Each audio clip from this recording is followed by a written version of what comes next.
An English country house is a large house or mansion in the English countryside. Such houses were often owned by individuals who also owned a town house. This allowed them to spend time in the country and in the city. Hence, for these people, the term distinguished between town and country. However, the term also encompasses houses that were, and often still are, the full-time residence for the landed gentry.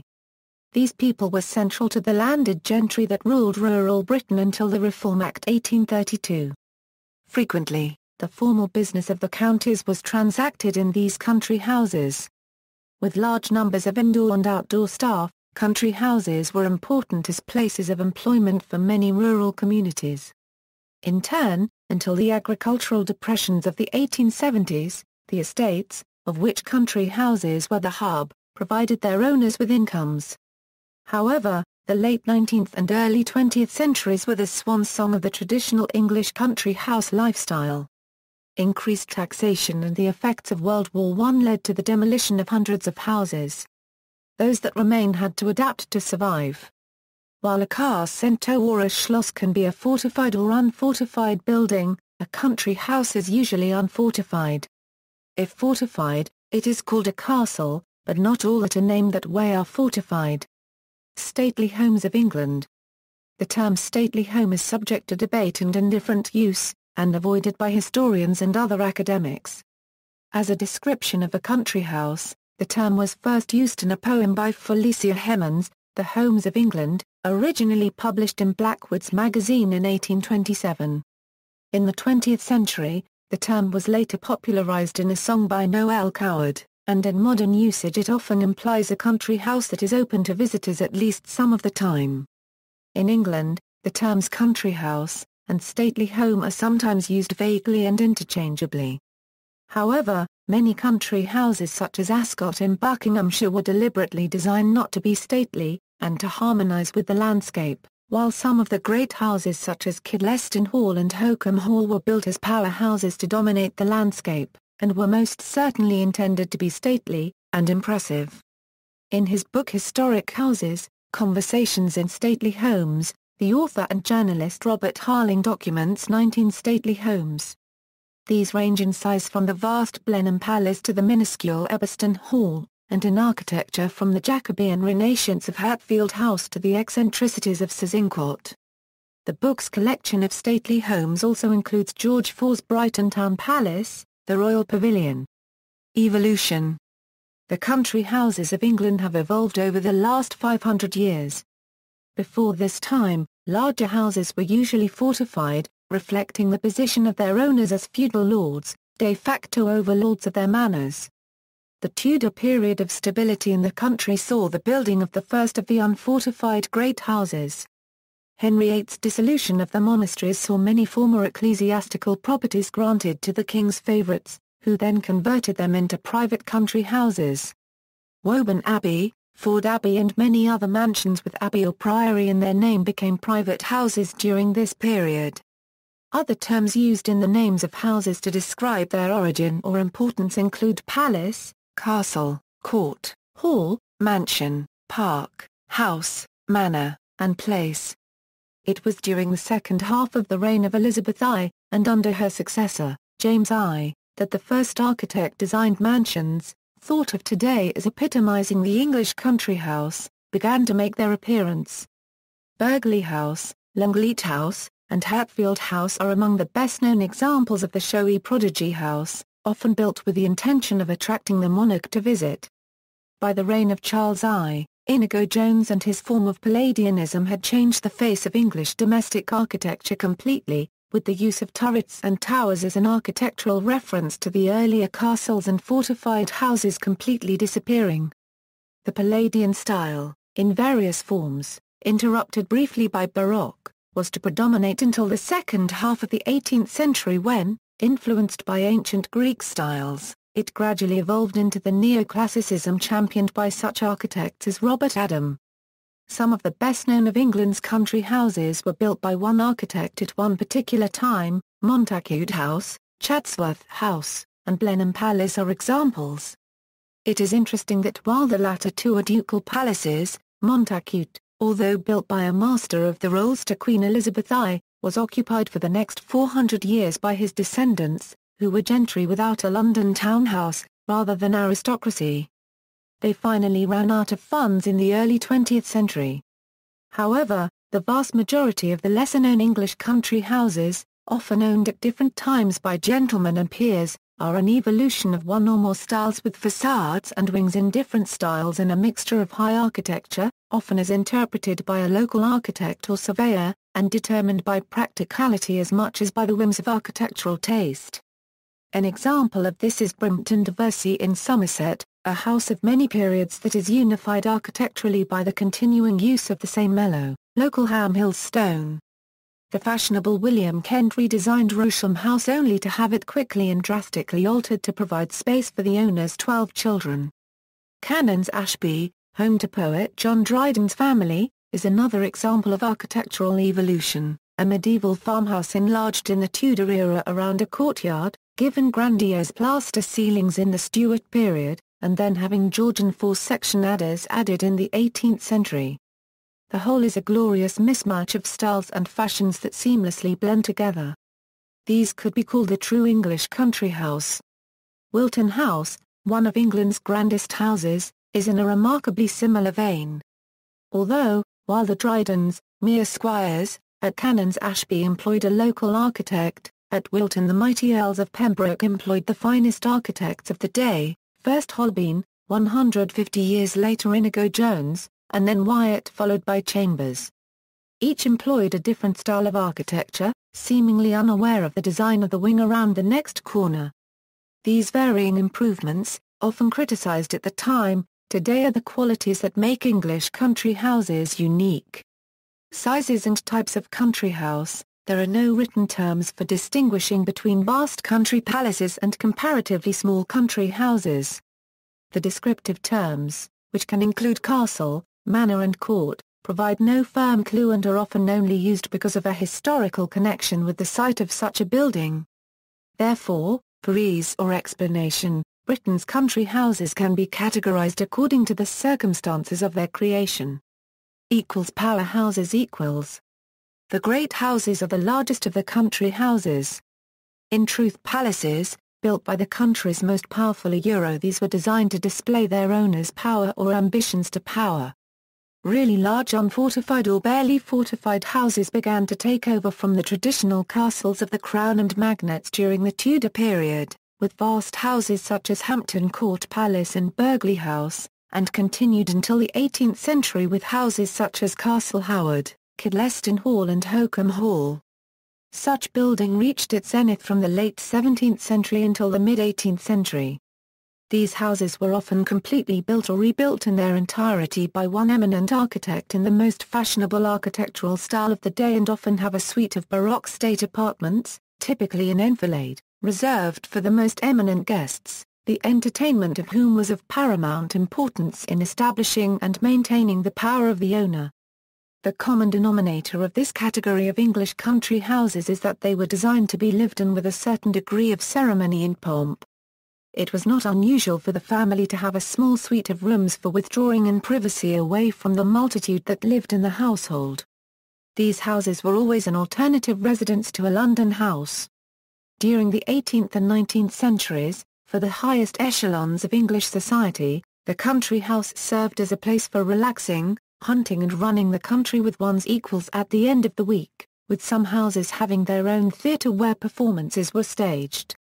The country house, however, was not just an oasis of pleasure for a fortunate few. It was the centre of its own world, providing employment to hundreds of people in the vicinity of its estate.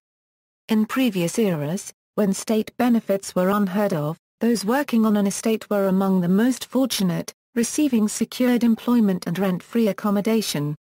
At the summit of this category of people was the indoor staff of the country house.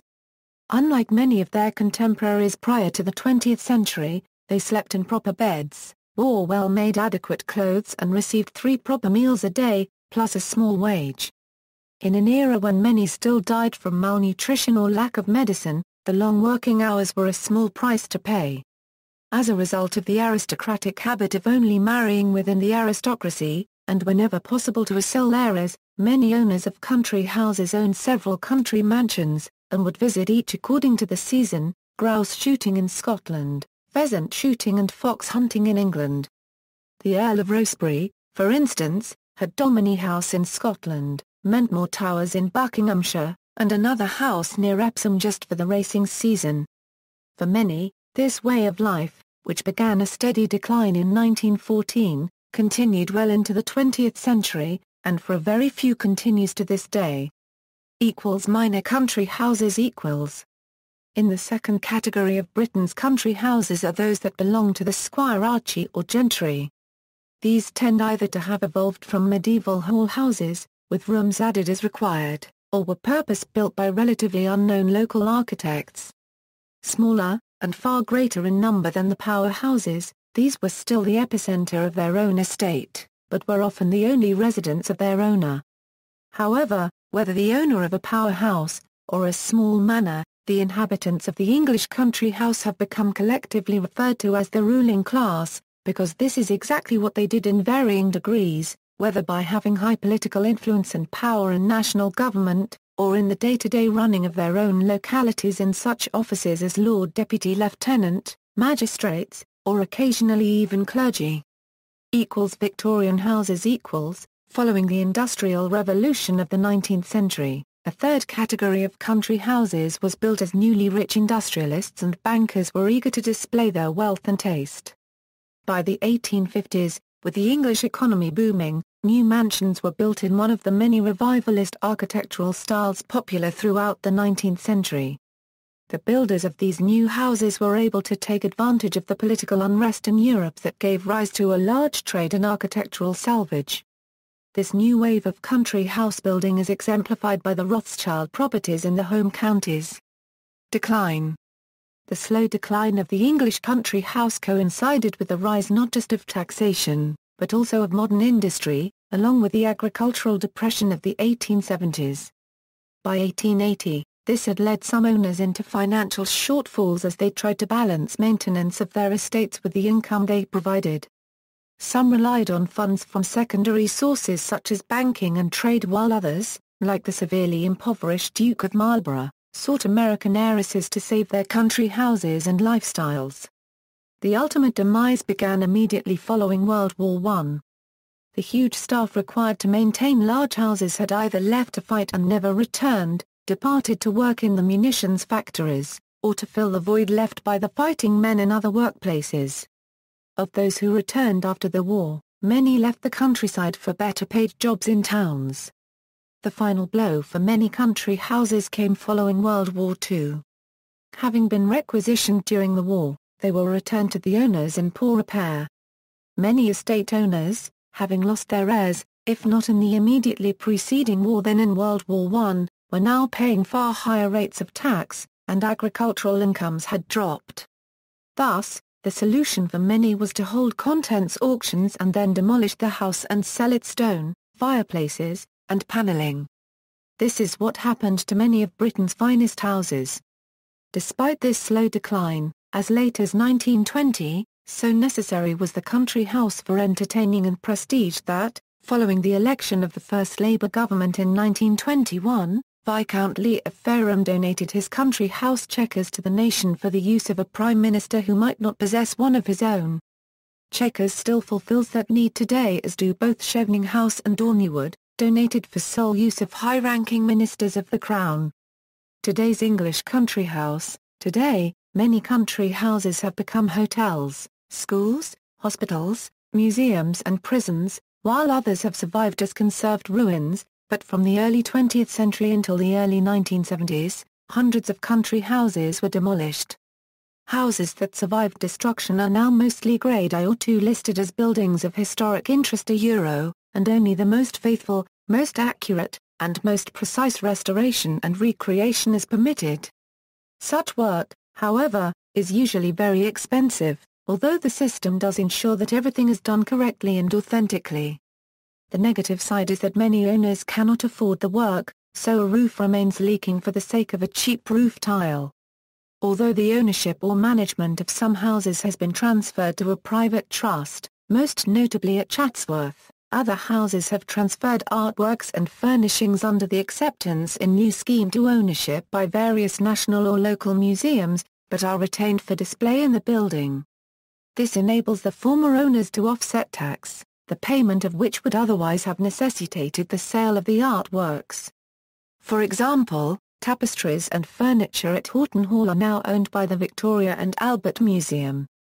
In addition, increasing numbers of country houses hold licenses for weddings and civil ceremonies. Another source of income is use of the house as a film location and corporate entertainment venue. While many country houses are open to the public, they remain inhabited private houses, in some cases by the descendants of their original builders. The lifestyles of those living and working in a country house in the early 20th century were recreated in a BBC television programme, The Edwardian Country House, which was filmed at Manderston House in Scotland.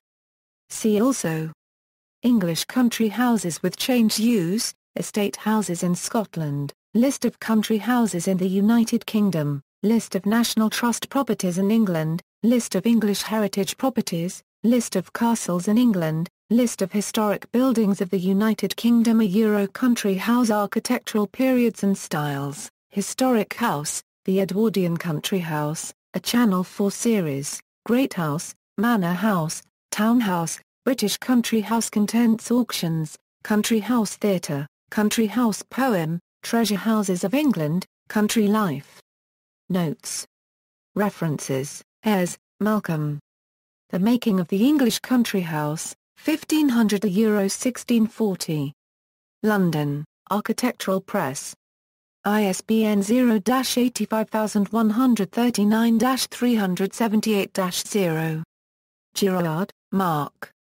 Life in the English Country House, A Social and Architectural History. New Haven, Yale University Press. ISBN 0-300-02273-5. Details the impact of social change on design. Hall, Michael. The Victorian Country House. London, Orham Press Limited. ISBN 978-1-84513-457-0.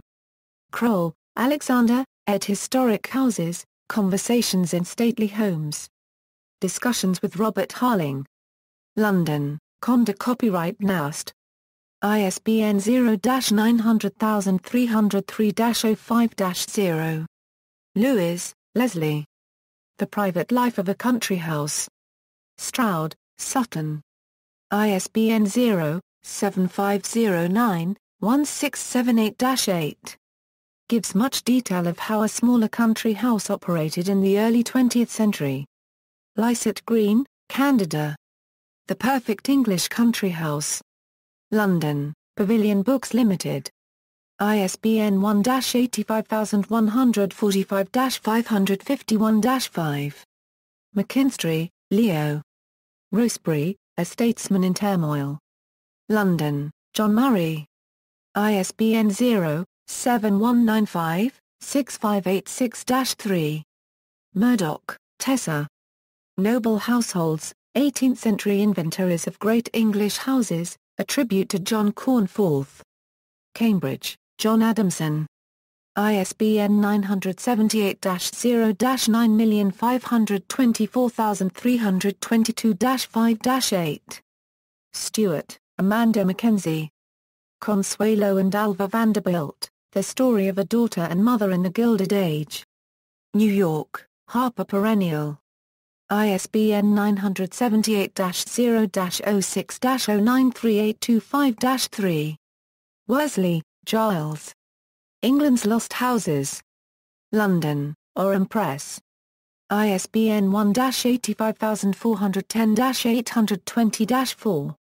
External links: The National Trust for Euro England, Wales, and Northern Ireland, the National Trust for Scotland, English Heritage, Historic Houses Association, Hudson's Historic Houses and Gardens. A Euro Hudson's list of 2,000 properties open to the public, the De Camillo Companion to British and Irish Country Houses, Lost Heritage. A Euro A Memorial to the Lost Country Houses of England, Country House News blog, Country Houses Currently for Sale blog, An English manor house head gardener's online diary.